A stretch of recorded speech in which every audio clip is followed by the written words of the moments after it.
¿Qué tal? ¿Cómo están ustedes? Muy buenas noches. Bienvenidos a Estado Nacional Prime de este jueves, que es el último día de agosto de 2023. Connie, buenas noches. Buenas noches. ¿Estamos pasando agosto? Exacto. Todavía no. No, sí, Nos falta una hora para decir que podemos pasamos celebrar, agosto. Podemos celebrar. Bueno, hoy tuvimos esta primicia. Sí, tuvimos una primicia con una exclusiva que les vamos a presentar a continuación.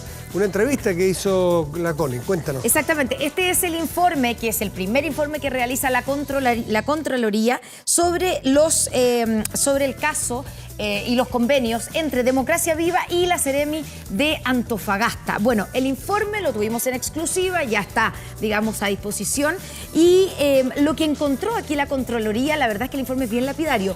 Tiene 15 observaciones, que son 15 irregularidades que se cometieron en este proceso. Por ejemplo, solo para partir, que existen, o para, nombrar una de ellas, que existe un grupo de 15 personas que trabajando, prestando servicios a la Seremi de Antofagasta o al Servio de Antofagasta, son contratadas o son pagadas por las fundaciones, que son las que reciben además los recursos por parte del Ministerio de la Vivienda. Eso es solo uno de los problemas, según el Contralor General, uno de los problemas más graves. Conversamos en exclusiva con él. Sí, recordamos que la Contraloría tiene por objeto hacer investigaciones administrativas. No judiciales. A los funcionarios del gobierno. No están ni en las fundaciones allí, ni están responsabilidades penales eventuales. Es decir, el Ministerio Público, a partir de este informe, puede iniciar procesos, investigaciones o acusaciones. Pero le preguntamos al Contralor, con quien hablamos en exclusiva hoy día sobre este informe, primero, si él confirmaba que tras este informe estos eran actos de corrupción, dijo que sí de todas maneras, y si podían ser constitutivos de delito. Y claro, dijo, yo no puedo juzgar eso, por eso el informe va al Ministerio Público, pero si le mandamos el informe al Ministerio Público es porque creemos que puede haber delito. Antes de la entrevista, decirles que tendremos hoy un panelistas para conversar, porque han ocurrido muchas otras cosas en la semana que las vamos a abordar así a la rápida porque ya tendremos espacio para profundizar. Por ejemplo, la conmemoración de los 50 años teñidas por una tensión o por un ambiente electrizado, eléctrico, como dijo el presidente de la República, con dimes y diretes y con críticas. Y hace minutos nada más se supo de que el Partido Republicano cede 4 de sus más importantes o 4 muy importantes enmiendas que presentó al proyecto constitucional, las deja en pos de tratar de llegar a más acuerdos. Vamos a estar sobre eso más adelante. Y ahora, Connie, comenzamos Estado Nacional Prime con la entrevista que hicimos durante esta tarde con el Contralor General de la República, Jorge Bermúdez. Muchas gracias por conversar con TVN, Contralor. Y quiero partir por preguntarle cómo se comenzó a investigar en el caso del convenio, los convenios entre Democracia Viva y la Seremía de Antofagasta. ¿Bajo qué criterio empezó a investigarse? ¿Bajo una denuncia? ¿Fue por denuncia o por un oficio que salió de la Contraloría? Bueno, muchas gracias por estar acá y sobre todo por la pregunta, porque nos da la oportunidad de explicar la manera en que nosotros hemos abordado este tema. La Contraloría, cuando realiza su actividad de fiscalización por la vía de la auditoría, normalmente lo hace por una planificación. Y esa planificación responde a una serie de criterios de riesgo que suponen enfocarse sobre todo donde hay grandes recursos públicos y donde pueden haber debilidades desde el punto de vista del manejo de esos recursos. Nosotros, a lo largo de mi gestión, por lo menos, hemos hecho varios cientos de auditorías en materia de transferencias de recursos públicos. Por lo tanto, no es una materia que nos fuera ajena del punto de vista de si podríamos haber auditado o no. En este caso en particular, eso sí, hay que decir que esto no estaba planificado, sino que fue producto de las denuncias. Entonces, esas denuncias nos llevaron a hacer dos cosas. Por un lado, evidentemente, reenfocarnos en el plan de auditoría, planificar nuevamente y poder incorporar estas materias en el plan. Esa denuncia, estamos hablando de la primera denuncia realizada por una funcionaria, un funcionario público que trabajaba en la Seremía Antofagasta. Bueno, está esa denuncia, pero también hay un montón de otras denuncias también. O sea, nosotros en total, a la fecha, llevamos más de 200 denuncias en distintos ámbitos y en distintos servicios y también en gobiernos regionales a propósito de lo mismo. Entonces, yo creo que acá fue más de una denuncia para para ser bien transparente. Contralor, cuando usted dice esto no estaba en la planificación, ¿por qué no estaba en la planificación pensando en que ustedes se enfocan en donde hay riesgo, ¿cierto? Donde hay grandes transferencias de dinero. Aquí, cuando vemos la cantidad de dinero que se estaban entregando desde, en este caso, de la Seremía de la Vivienda de Antofagasta a distintas fundaciones, ¿por qué no había o no saltó ninguna alerta? ¿Por qué ustedes no tenían el foco puesto ahí? Parece una cosa un poco contraintuitiva, pero en realidad creo que tiene una explicación bien objetiva esta materia. En primer lugar, estamos hablando de un ministerio, que es el Ministerio de Vivienda y Urbanismo, que tiene en el presupuesto para el 2023 1,4 billones de pesos de presupuesto. Por lo tanto, evidentemente que cuando uno ve ese nivel de recursos dice, efectivamente hay que fiscalizar a ese ministerio, y así se hace. Pero luego si uno hace, como se dice hoy día, el doble clic en ese ministerio y uno ve los distintos programas que tiene el ministerio, uno puede ver, por ejemplo, que solo en subsidios habitacionales el ministerio tiene un presupuesto de más o menos 500.000 millones y otro tanto en el presupuesto que está destinado al subsidio de arriendo.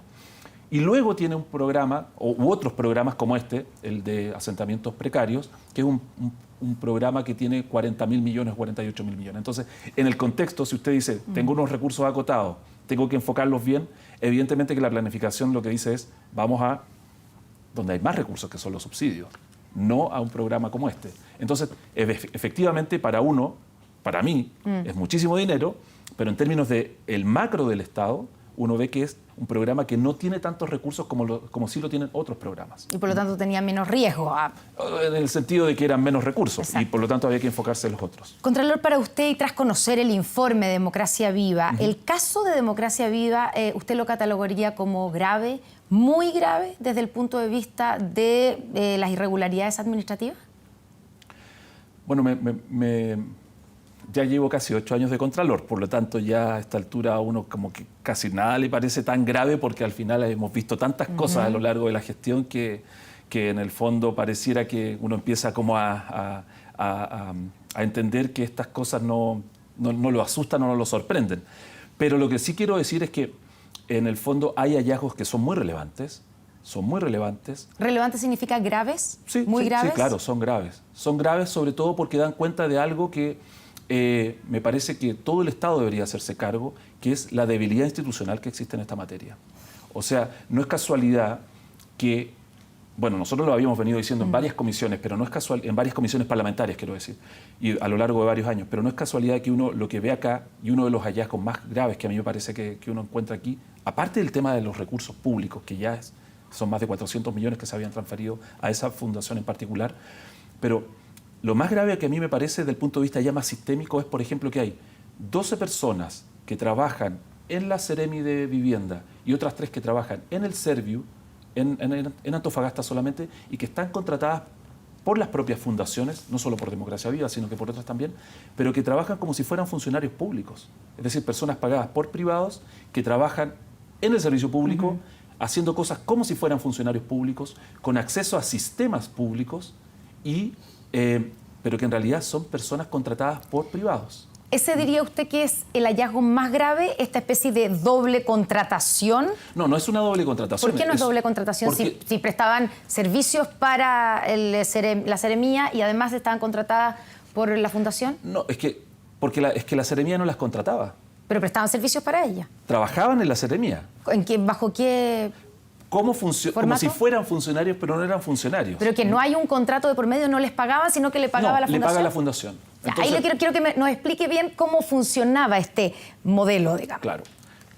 Se le asigna un convenio a una fundación, que puede ser Democracia Viva, pero puede haber sido cualquier otra. De hecho, en el informe está el listado de fundaciones que tenían personas en esa modalidad. La fundación contrata a una persona, pero la destina a trabajar en la Seremi. Y trabaja en la Seremi como si fuera un funcionario público, pero no es funcionario público. Y eso es gravísimo. O sea, está ejerciendo facultades como si fuera funcionario, pero no lo es. Tiene acceso a los sistemas, tiene correo institucional, toma decisiones o forma parte de equipos donde se toman decisiones, pero en realidad no es funcionario público. ¿Y cuál era el rol de esas personas? Que son 12 las que tenían esta doble, voy a decir, militancia entre la Seremía y las distintas fundaciones, pero hay otras 3 que aparecen en el informe que tenían esta doble militancia entre el Serviu y fundaciones. ¿Cuál era el rol de esas personas? Por algo estaban en las dos partes, exactamente. ¿cierto? ¿Qué es lo que tenían que hacer? Básicamente estaban ahí para revisar precisamente los convenios que tenían con las propias fundaciones. No sé si me explico. O sea, hacían la revisión de las cuentas que debían entregarse, o parte de su trabajo era ese, hacer la revisión. Fiscalizaban a las fundaciones en las que ellas trabajaban. Claro. Ese era claro. el... En la fundación que era su empleadora, en el fondo. Ya, ¿y de quién es la responsabilidad? ¿De esas 12 personas o 15 personas que aceptaron estar en ambas partes? ¿O de la Seremía de Antofagasta que permitió o pidió a las fundaciones que los contrataran a estas personas? ¿O de las fundaciones? A ver, evidentemente que determinar responsabilidades es una materia que está en el informe, que está derivada a un sumario, y eso se va a determinar. La responsabilidad personal de un determinado funcionario va a estar en un sumario administrativo. Pero efectivamente quien permite eso es la Seremía o el Serviu, y eso evidentemente que no puede ser. Ahí hay un error en el entendimiento de cómo funciona el Estado respecto de tener personas que son privadas trabajando, porque además eso la ley no lo permite. ¿Y cuál era el objetivo de tener esas personas? Cuando usted dice la Seremía permitió esto, ¿cuál era el objetivo de la Seremía? Yo creo que frente a la debilidad que tienen las instituciones, la única manera probablemente de proveerse de personal para poder cumplir su rol era a través de esta vía. Ya, no es que sean sobresueldos, sino que era una forma de contratar a gente que si no podían contratarla. Exacto, exactamente. Porque el Estado no crece tampoco. Es una manifestación de la debilidad que existe, sobre todo en las regiones del Estado. Ya, y es efectivo que la fórmula era que desde la Seremía se le entregaba una lista de personas a la fundación que se ganaba el convenio, o a la que se le asignaba el convenio, se le entregaba una lista de personas con RUT, con el sueldo que tenían que ganar para que las contrataran. Ese hallazgo no es un hallazgo que esté en el informe, es algo que tenemos que determinar en el sumario. Pero usted lo ha escuchado. Sí. Eso. Y me imagino que lo vio, ¿no? En la investigación. No lo he visto eso. No lo ha visto. No. Ya. Me imagino que si fuera así aparecería... No hay mails desde la Seremía o desde el Serviu a una fundación determinada diciendo tienen que contratar esta es la lista de la gente que tienen que contratar con RUT y con sueldos. Como le digo, yo no he encontrado esa... O sea, por lo menos en el informe y en los antecedentes no tenemos ese dato. Podría aparecer después en el sumario, pero ¿Y eso sería aún más grave? Sería más grave todavía, claro. Ya. Sí, por supuesto. Ya, porque yo tuve acceso a ese mail, digamos, entre digamos, Seremía, entre el Serviu y una de las fundaciones, entregando la lista de personas que tenían que contratar y todas que tenían, digamos, mails del Serviu y con la lista de honorarios. Ya. Incluso se cambió una de las personas entre medio y la instrucción de esta persona deja de trabajar y tiene que ser reemplazada por esta otra con este sueldo, también es un mail que viene del Serviu. Bueno, eso es precisamente un hallazgo que puede determinarse si uno tuviera facultades intrusivas, en el sentido de poder entrar a los mails de las personas que trabajan en el servicio. Esa facultad no la tiene la Contraloría, por eso también esto está siendo derivado al Consejo de Defensa del Estado y al Ministerio Público para que puedan ejercer sus facultades. Ya, y si así fuera, ¿cuál es la gravedad de eso? Bueno, eso habría que ver. Yo ahí ya no me atrevo a calificar de qué delitos estaríamos hablando, no es mi rol, pero por lo menos una falta administrativa sí existiría. Contralor, volvamos a, digamos, usted dice el hallazgo, sin duda, y quiero reforzar esa idea, el hallazgo de las personas que tienen esta especie de doble militancia, que prestan servicios a la Seremía o al Serviu y a una de las fundaciones, ¿es el hallazgo más grave de la investigación de Contraloría? No, yo creo que hay varios. O sea, la investigación demuestra que en el informe hay por lo menos 15 observaciones, son todas graves, ¿ya? Son todas graves. Lo que pasa es que a mí me parece que hay 3 cosas que se desprenden de esto que uno debería sacar como conclusiones que son más relevantes y que deberían servir para que el Estado reaccione frente a esto. ¿Cuáles son esos aspectos más graves? Esas 3 cosas son las siguientes. En primer lugar, acá lo que existe es que por una forma en que está diseñada la regulación financiera del Estado, las transferencias son una forma de ejecución presupuestaria. Esto parece un poco técnico, pero yo creo que es bien importante que se entienda. ¿Qué quiere decir esto? Los servicios públicos, los gobiernos regionales, entre comillas, para no perder el presupuesto de un año, por no haberlo ejecutado, lo que hacen es lo transfieren, sobre todo a fin de año, a quien sea, para demostrar una buena ejecución presupuestaria. Entonces, si uno se fija, acá lo que ha habido es que dada la premura de poder tener esa ejecución presupuestaria, se saltaron todos los procesos. Por ejemplo, acá no hay proceso concursal, no hay una licitación pública. ¿Por qué? Porque efectivamente es mucho más rápido, y así doy cuenta de ejecución, si le transfiero inmediatamente. Entonces, no hay procedimiento de licitación, adjudico directo y con eso gano tiempo y con eso tengo una mejor ejecución presupuestaria. Eso uno lo ve, esa es una forma de regulación y de cómo está estructurado nuestro sistema presupuestario, que genera un incentivo muy perverso, y es que tanto en los servicios públicos y sobre todo en los gobiernos regionales se ejecuta sobre todo el último mes del año, y eso demuestra que es evidentemente un desastre. ¿Y eso significa o eso tiene la consecuencia de que se traspasan fondos a fundaciones que no tienen ningún expertise o que no han presentado ni siquiera un plan de trabajo para poder desarrollar el proyecto? Entonces, con todas esas consecuencias, eso trae como consecuencia que la asignación es directa. En segundo lugar, para financiar proyectos que no tienen ningún valor, porque en realidad uno ve que ahí el valor que representa por lo que se está pagando, en realidad no vale eso. A ver si lo puedo decir de nuevo. O sea, lo que se dice el value for money, el valor por lo que yo estoy pagando, en realidad no corresponde, sino que se está pagando un precio muy excesivo respecto de aquello que se está obteniendo. Proyectos que en realidad no tienen ningún valor agregado. Entonces, al final uno ve que esa forma de trabajo que existe en el Estado está generando serias consecuencias. Ya, concretamente en el caso de Democracia Viva, el trabajo que hicieron en los campamentos, ese trabajo está, digamos, bien hecho y se condice con la cantidad de plata que se les entregó. No, es que eso es un hallazgo específico del informe, ¿no? En que no hay una correspondencia entre un plan de trabajo que realmente era inexistente, los recursos que se entregaron y lo que efectivamente se había ejecutado. ¿Y quién visó la entrega de esos dineros? ¿Se hizo según protocolos? Lo que pasa es que los protocolos son muy sencillos en este caso.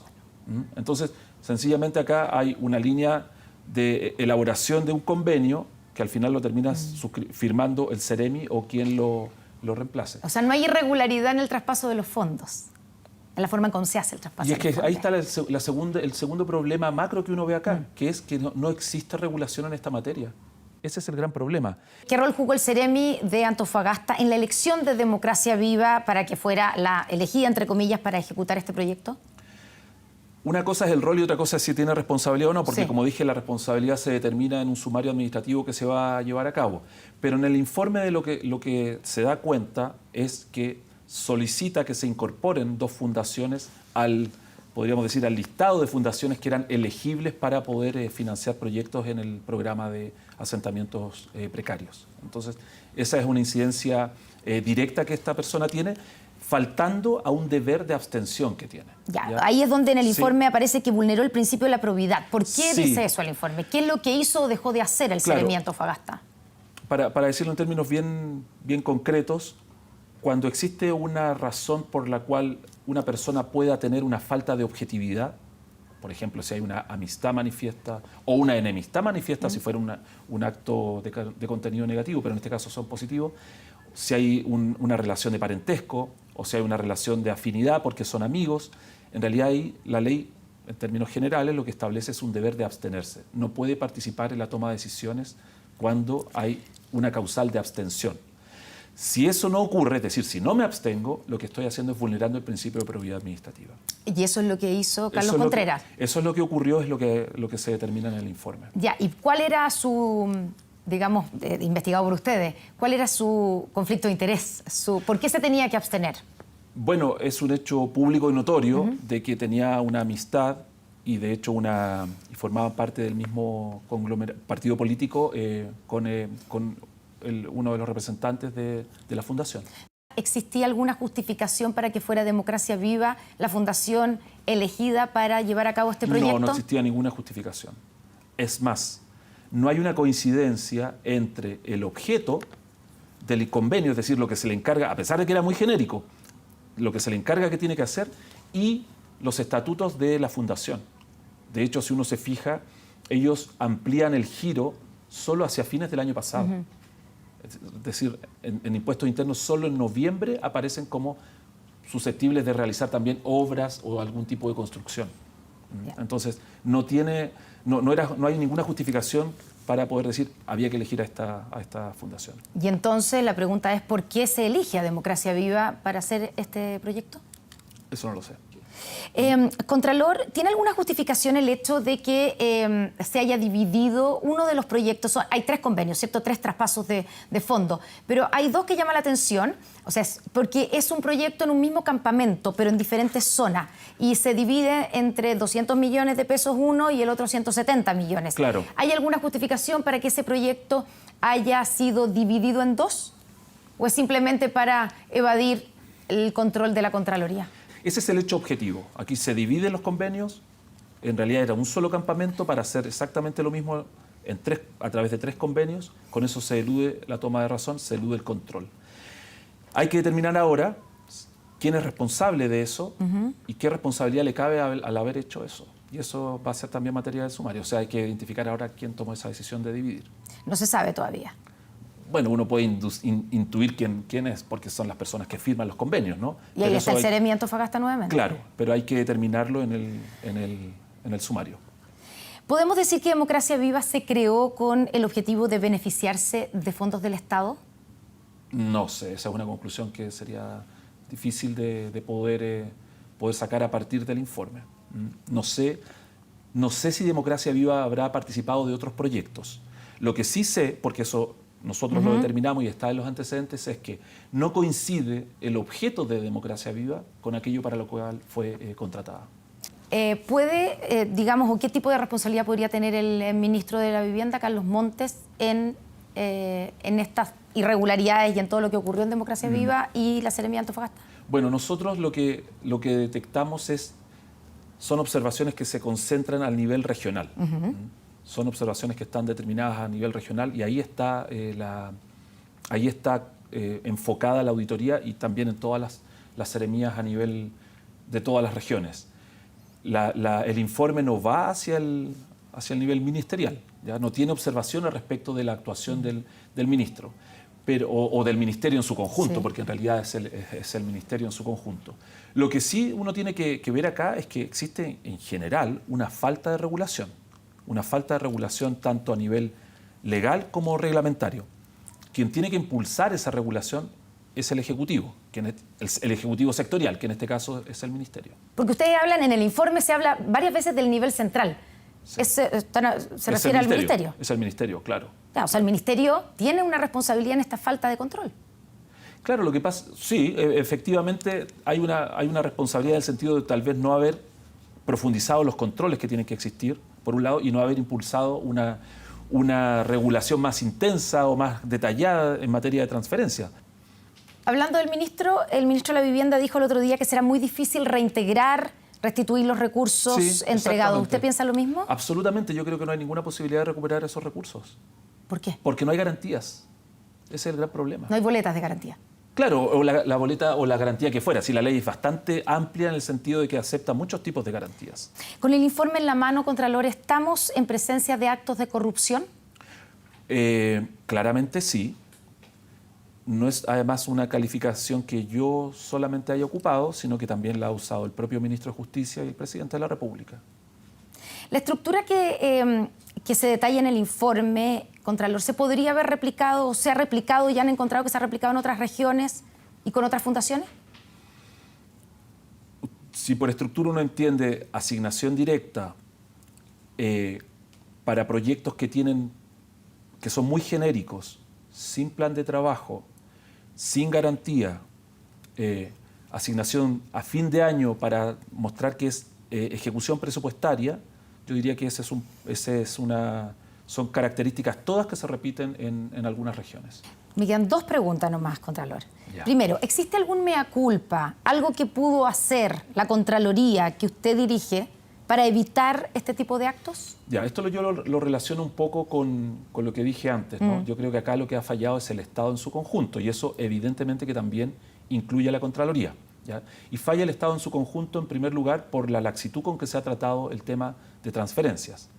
Pero esto tiene unas raíces muy profundas en el sentido de que hay muchas cosas que habría que mejorar y perfilar en el Estado en su conjunto, incluyendo la Contraloría, para que esto no se vuelva a producir. Solo para terminar, están en varias investigaciones paralelas. Este Sí. es el primer informe, el de Democracia Viva. ¿Cuál es el informe que viene? Bueno, yo creo que el de Puerto Montt es uno de los que está también más adelantado. Estamos hablando ahí de gobernación Claro. y fundaciones. Sí, sí. ¿Ustedes investigan transferencias a una fundación o hacen un informe de todas las fundaciones? Va a depender del caso. Ya, pero en el caso de Puerto Montt, por ejemplo. Ahí hay más de una fundación que está involucrada. Entonces, ese es un informe un poco mayor. Ya. Y lo último, en toda esta investigación, ¿no se descubrió, no se vio alguna huella de que las platas hayan terminado, por ejemplo, en financiamiento de partidos políticos, en Revolución Democrática, No, concretamente? eso me lo habían preguntado en alguna ocasión, Sí. pero nosotros, para empezar, no es nuestra facultad. Nosotros no fiscalizamos a los partidos políticos. No, pero al fiscalizar Pero a la entrega de los dineros podría haber aparecido un mail. claro, pero algo. para eso necesitaríamos sobre todo acceso a las cuentas corrientes. Y nosotros no tenemos ese acceso. Ya. ¿Y la diputada Catalina Pérez no aparece en el informe? No, tampoco fiscalizamos a los diputados. No, pero hay que tenerlo. de nuevo, podría haber salido a partir de la investigación del CEREMI. No hay un antecedente respecto de ella. No hay un mail, por ejemplo, o algo que nosotros hayamos visto. No hay nada de eso. No O hay- sea, en la investigación de Contraloría no hay ningún antecedente que involucre a la diputada Catalina Pérez. No hay. No hay, pero de nuevo, no está dentro de nuestro foco ni es nuestra competencia. Muchas gracias, Contralor. De nada.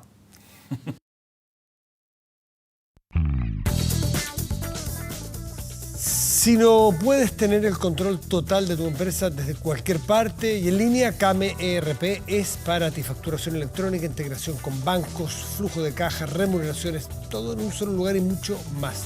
Desde 12 UF al año. Toda la información en kame.cl o en comercial@kame.cl. Y seguimos conversando aquí en Estado Nacional Prime con Silvia Izaguirre. Silvia, muchas gracias por estar aquí. Muy buenas noches. Muy buenas noches. Y Marco Moreno, también muchas gracias a ambos por Gracias. acompañarnos. Y la verdad que nosotros no teníamos en la pauta esta entrevista, salió relativamente a última hora, porque era reservado este informe. Así es que tampoco se los pudimos decir antes como para que ustedes anticiparan. Así que lo escucharon aquí con nosotros, la estupenda entrevista que acaba de hacer Constanza Santamaría.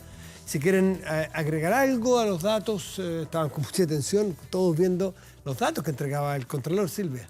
Sí, uno queda realmente perplejo después de escuchar al Contralor, y yo revisé el índice también de la investigación de Contraloría, porque en un principio uno podría haber dicho, bueno, acá quizás hubo ingenuidad, ¿verdad? Acá hubo desprolijidad sin duda, pero ¿cuáles son las verdaderas intenciones? Pero acá, después de ver la entrevista al Contralor, no cabe ninguna duda que esto estuvo planificado, ¿verdad? Y con alevosía, es decir, cuando tú divides los montos a entregar justamente para estar por debajo de los controles de Contraloría, cuando tú exiges a las fundaciones que asignaste a dedo, ¿verdad? A quienes tienen que contratar y con tal sueldo y que trabajan dentro del Estado, lo que es totalmente ilegal, muestra ninguna ingenuidad, ¿verdad? Sabían perfectamente lo que estaban haciendo y eso es lo más grave de todo. Y lo que también es muy grave es no solamente la falta de regulación que nombraba el Contralor, sino la falta de fiscalización al interior de los ministerios, como para que Ese estas es un cosas... punto. Los ministerios manejan muchísima plata y hay personas de mandos medios como las seremías que manejan muchísima plata.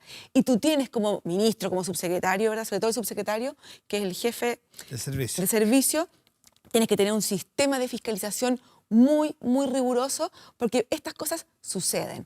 Pero de este nivel de, no sé cómo decirlo, pero casi de burdo, que yo nunca lo había visto, es realmente asombroso. Marco, y triste. Sí, Marco, ¿tú crees que hay una responsabilidad política que hay que perseguir después de esto? ¿Más arriba, escalar un poco más arriba? Bueno, claro, en la entrevista el Contralor caracteriza varios elementos que configuran un mecanismo, ¿no?, para defraudar, ¿no? El mecanismo que es en Antofagasta, pero también él insinúa que en otras regiones es parecido, ¿no es cierto?, porque se repiten estos elementos y por lo tanto estamos en presencia de lo que decía Silvia, un acuerdo para hacer esto deliberadamente y no una cuestión más bien que haya surgido de manera espontánea. En segundo lugar, me llamó la atención también en la entrevista esta idea frente a la pregunta de Constanza respecto de si se había fallado la Contraloría. Él dice que en realidad es el Estado, ¿no?, en su conjunto el que está perdiendo esta batalla, ¿no? Frente a lo que tenemos por ahora, que son actos de corrupción. No podemos hablar de que la corrupción está generalizada en el país, ¿no? Sino que estamos hablando de actos que es distinto a un estado de corrupción. Pero me parece importante la referencia que él hace, porque Chile viene desarrollando todo un proceso de descentralización y creo que esto también atenta contra eso, ¿no? Porque queda la duda de si traspasarle a las regiones, ¿no es cierto? Este era un acto de descentralización. Exactamente. Hecho con muy buena intención desde hace 2 gobiernos.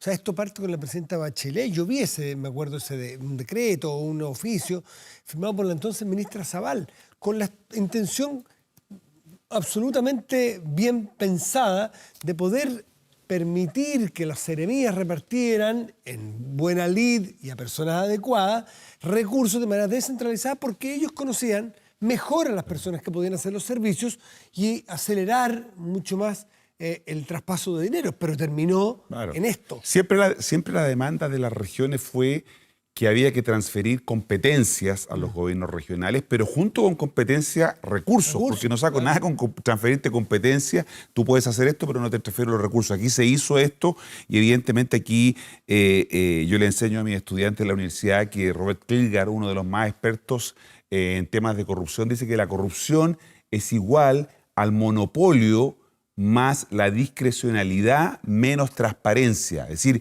cuando tú tienes la decisión, que es una decisión monopólica, ¿no es cierto? Cuando eso lo hace de manera discrecional, y lo dice el Contralor, a esa fundación, no a otra fundación. Que ni siquiera tenía los giros. Exactamente. Y si eso lo haces en un contexto de poca transparencia, estás frente a lo que es un acto de corrupción. Y lo que aquí tenemos justamente es eso. Y la primera pregunta, o sea, lo que tú decías, Matías, claro, el principio de la responsabilidad política es la responsabilidad, se conozcan o no, ¿no es cierto?, los responsables. Estamos hablando de 2 cosas distintas. Esto que plantea el Contralor es la responsabilidad administrativa, y eso va a dar curso a una responsabilidad penal, probablemente, pero otra cosa, y eso sigue la lentitud de los procesos judiciales. Otra cosa es la responsabilidad política, que se ejecuta en forma inmediata. Bueno, la renuncia de la subsecretaria en su momento fue producto de eso. Se pidió que se ejerciera el principio de responsabilidad política, que es distinto de la responsabilidad administrativa. Y solamente quería agregar una cosa, que cuando la regla número 1, cuando tú vas a descentralizar y vas a entregar más autonomía a las instituciones, es que junto con cuando tú entregas autonomía, tú tienes que fortalecer tus mecanismos de fiscalización. O sea, autonomía va con fiscalización. Y acá se avanzó en autonomía, pero claramente no se avanzó de la misma manera en tema de fiscalización. Bueno, ahí está, la noticia es relativamente fresca, está el informe en TVN, pueden ver, además hay un reportaje que se dio en el Noticiero Central y está el informe completo, pueden ustedes leerlo mucho más en detalle y en tranquilidad. Pasemos a los otros temas que teníamos en pauta, que han marcado la semana con mucha fuerza, porque se acerca el 11 de septiembre, hay un caudal enorme de información, de libros, de entrevistas, de documentales, de imágenes nuevas. Pero lo que no hay es la sensación de que hay puntos en común, que va a haber espacios concretos o conceptuales de encuentro de mínimos comunes que nos permitan avanzar en ideas generales. Porque cosas que estaban más o menos acordadas hace mucho rato, como que la violación de los derechos humanos, los golpes de Estado, son cosas que hubo nunca más del ejército hace 30 años. Hubo cómplices pasivos cuando se cumplieron los 40 años. Y estos 50 años parecen que le va a faltar contenido a un gesto que debería ser unificador de Chile, Silvia. Sí, es bien lamentable ver lo que estamos viviendo, que encuentro que nos hemos ido polarizando cada vez más. Y creo que el presidente tuvo en algún minuto la intención de tener una conmemoración de los 50 años en mirando al futuro y en unidad, pero creo que por sus propios errores eso ha fracasado y no se ha logrado. Y creo que las frases del presidente en esta semana fueron tremendamente desafortunadas porque muestran 3 cosas. Me estoy refiriendo cuando habló de que era cobarde, ¿verdad?, el brigadier que se suicidó, ¿verdad? En primer lugar, da cuenta de un presidente que no sabe el rol que está ostentando. O sea, un presidente de la República no se puede dar el lujo de decir eso. No se lo puede dar. Yo siento que todavía no entiende su diferencia entre ser Gabriel Boric y presidente de la República. En segundo lugar, y mucho más grave, muestra un presidente que no tiene humanidad. Es decir, ante un acto de suicidio, donde hay hijos sufriendo, familias sufriendo, decir que es alguien un cobarde, a mí me parece una afirmación destemplada, de falta de humanidad, que realmente no está a la altura, ¿verdad?, ni del presidente de la República, pero tampoco de Gabriel Boric. Y en tercer lugar, creo que no aporta en nada a esta mirada de unidad. Creo que no aporta en nada a esa misión que él quería y que tenía, y que estamos llegando más polarizados que antes, ¿verdad? Y siento que hemos incluso retrocedido. Sí, Marco, tengo un matiz con Silvia en el sentido de la polarización. Yo creo que la polarización es más de las élites que de la ciudadanía, ¿no? Siento que el tema de los 50 años no tiene tanta atracción en la ciudadanía. No es que las personas, ¿no? Sí. Por de muchos que nos están viendo hoy día, que estén preocupados de las actividades que van a haber como resultado del 11 de septiembre, ¿no es cierto?, los que están a favor y en contra. Entonces, creo que de alguna manera los medios, la ley del poder es la que está más polarizada, ¿no? De alguna manera los discursos que hemos visto son en ese mundo. Siento que la ciudadanía está un poco desconectada, ¿no es cierto?, de todo esto, porque tiene otras prioridades, tiene otras preocupaciones, ¿no? Y de alguna manera eso puede ser como un contrasentido respecto de todos los esfuerzos que están haciendo desde el gobierno para impulsar esta conmemoración del 11 de septiembre, en donde los ciudadanos están un poco alejados de eso. Está vaciado, creo yo, el proceso de ciudadanía. No quiere decir que no sea una cuestión importante, sí lo es, ¿no? Y para mucha gente, ¿no?, que perdió día, que tiene detenidos desaparecidos, de ahí la iniciativa del gobierno, ¿no es cierto?, porque el Estado tiene que hacerse cargo. El plan de búsqueda. El plan de búsqueda, ¿no es Muy cierto? buena iniciativa. Que es muy importante. Entonces, de alguna manera, eso sí puede ser interesante, pero yo siempre me pregunto, el año 1960, el año 1950, cuando habían pasado 50 años de la Guerra Civil del 91, esas personas, ¿no es cierto?, en los años 60 y 50 tendrían una valoración de lo que había sido la Guerra Civil tan importante. Probablemente no. Es un poco lo que puede estar ocurriendo hoy día, ¿no es cierto? Para algunas generaciones, la mía, ¿no es cierto?, ustedes eran mucho más jóvenes, ¿no? Pero la mía a lo mejor es de mayor cercanía a esos hechos, pero las nuevas generaciones no lo son tanto. Nosotros en la universidad hemos organizado actividades, ciclos, documentales, y van muy pocos los estudiantes. Mira, no sienten tracción. Marco, ¿y cómo evalúas tú la acción? Vamos a suponer que es solo la élite, pero el presidente es parte de la élite, Sí, claro. Los políticos, los medios, en fin. ¿Cómo ha sido el papel que ha desempeñado el presidente y en particular con las declaraciones a las cuales hace mención, Silvia?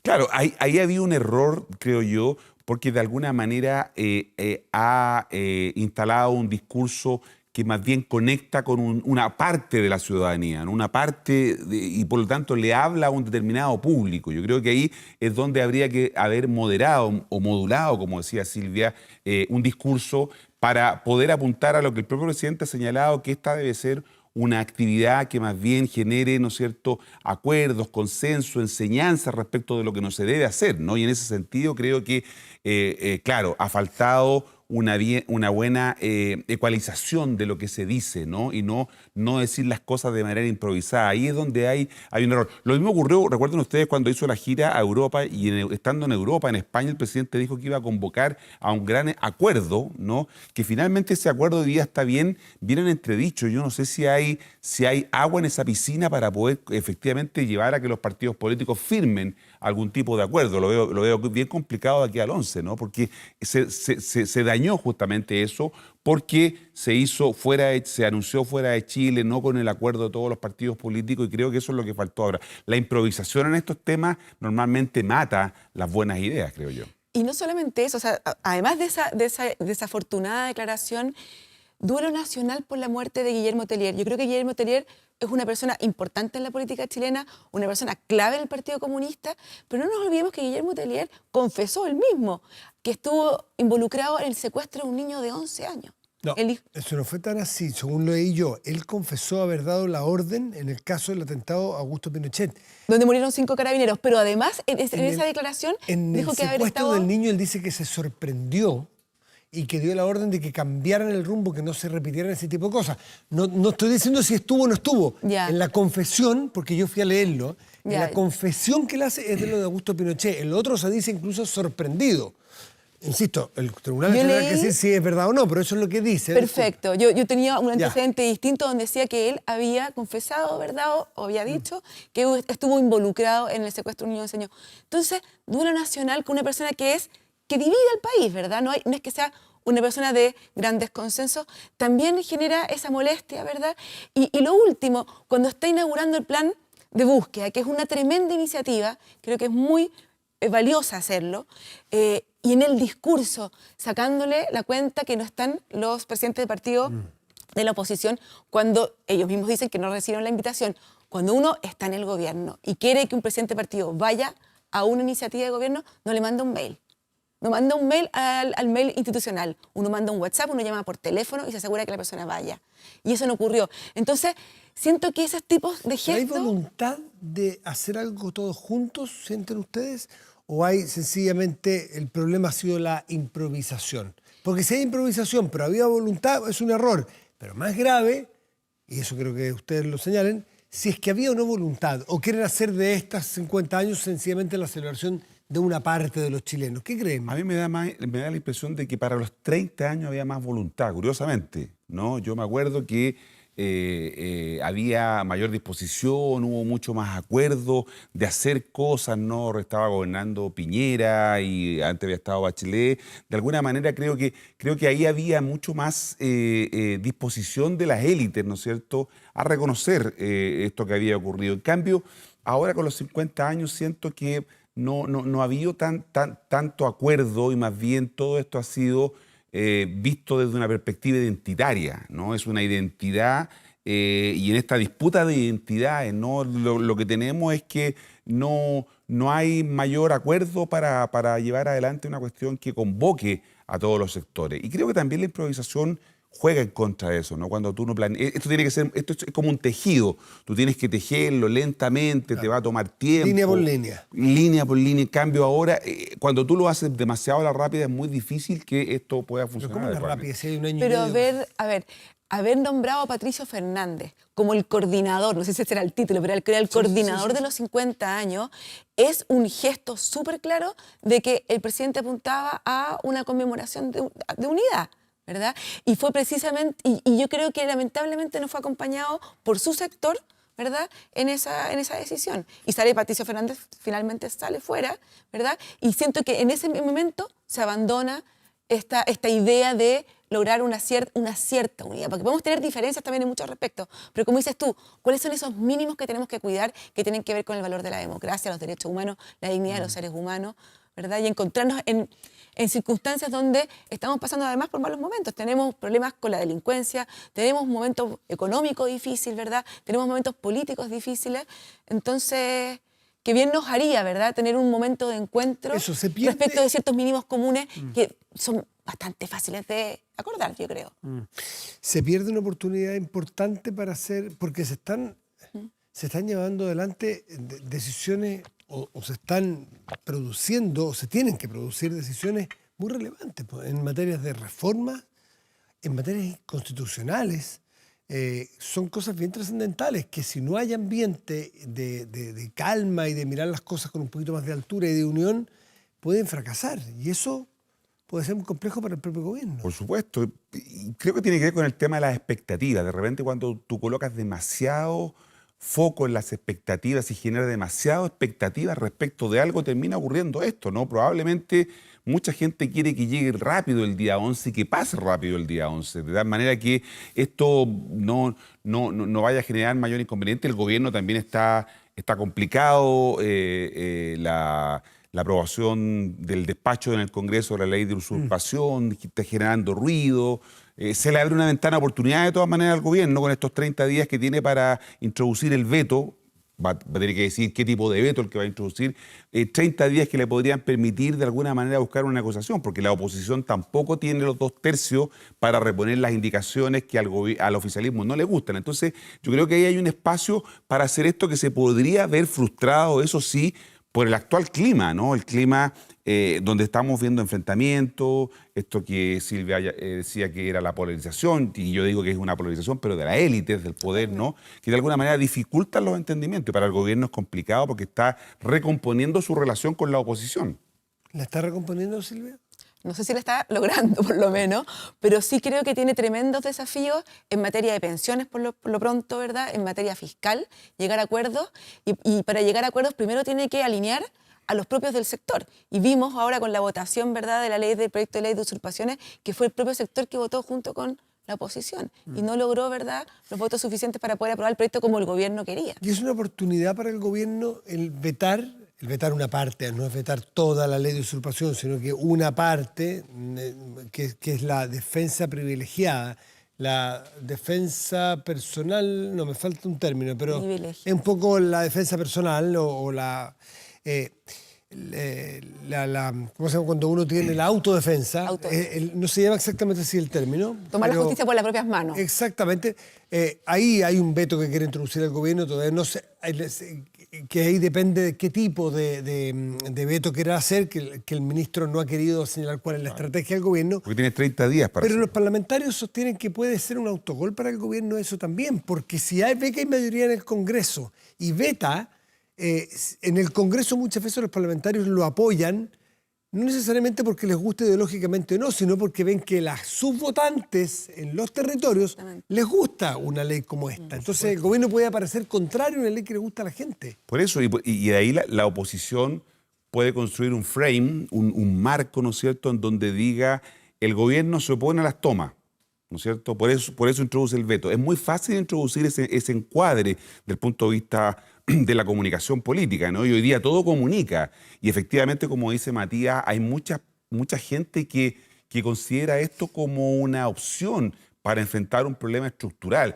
La única dificultad que yo veo aquí es que otra vez hay un fracaso del Estado, porque que yo entregue a los particulares, a los privados, Matías y yo, que resolvamos un problema por la toma de un terreno, ¿no es cierto?, que nos entendamos nosotros, es que el Estado se retira y deja que los particulares lo resuelvan. Entonces, ahí yo creo que hay una claudicación que la veo complicada, ¿no? La veo complicada que se entregue, ¿no es cierto?, a los privados que resuelvan un problema, obviamente, y ahí está toda la discusión sobre el uso legítimo de esa defensa, pero creo que me complica el tema de cómo el Estado se repliega, ¿no?, de una cuestión que debiera garantizar el Estado que eso no ocurriera. Legítima defensa privilegiada se llama. Estoy totalmente de acuerdo con Marco, es decir, entregarle a las personas su autodefensa y la justicia por sus propias manos es reconocer que el Estado fracasó.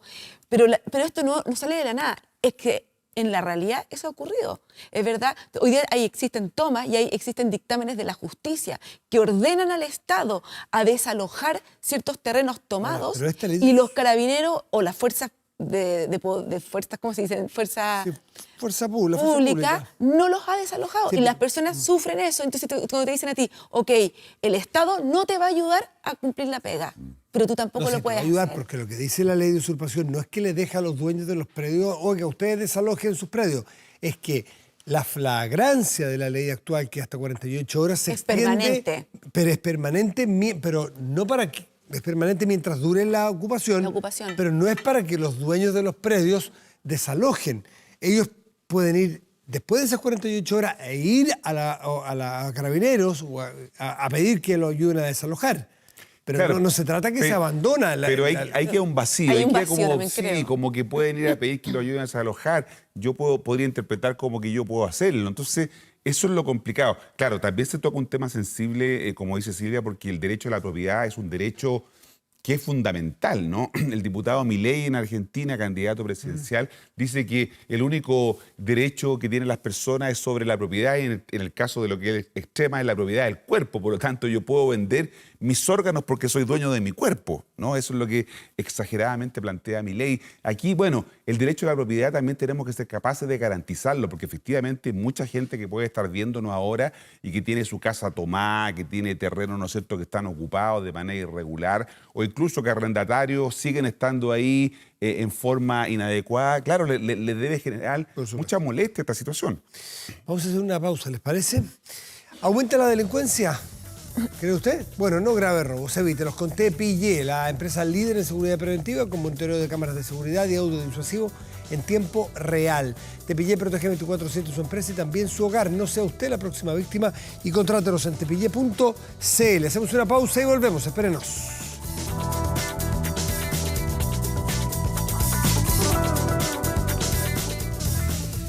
Bueno, llegó la hora de despedirnos, agradecerle a ustedes su atención y a nuestros panelistas de hoy. Marco Moreno, muchísimas gracias por acompañarnos. Silvia Seguir también, muchas gracias por acompañarnos.